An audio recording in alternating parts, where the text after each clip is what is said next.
नमस्कार. मी आशाताई राजकारणे. अख्ख्या नाशिकमध्ये 13 सोन्याची दुकानं आहेत आमची. नाही, तुम्हाला वाटलं असेल की एवढी सोन्याची दुकानं आणि यांच्या गळ्यात फक्त एक पोत दिसतीये.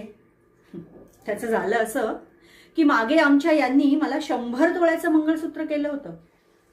अहो, पण ते गळ्यात घालून घालून मान दुखायला लागली ना माझी. डॉक्टर म्हणाले पट्टा लावावा लागेल मानेला. मग काय,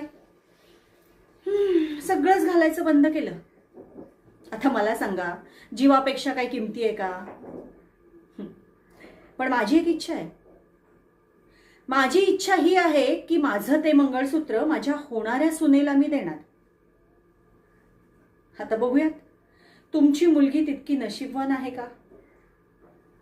अहो, कारण माझ्या एकुलत्या एका मुलाची सून व्हायला ती मुलगी नशीबवानच हवी, नाही का? आणि मी माझ्या मुलाला सांगितलंय, लग्न मी पसंत केलेल्या मुलीसोबतच करायचं. आणि तो काही माझ्या शब्दाबाहेर नाही. बरं, हो, बास झाल्या गप्पा. बोलवा तुमच्या मुलीला. बघूयात किती नशीबवान आहे ते.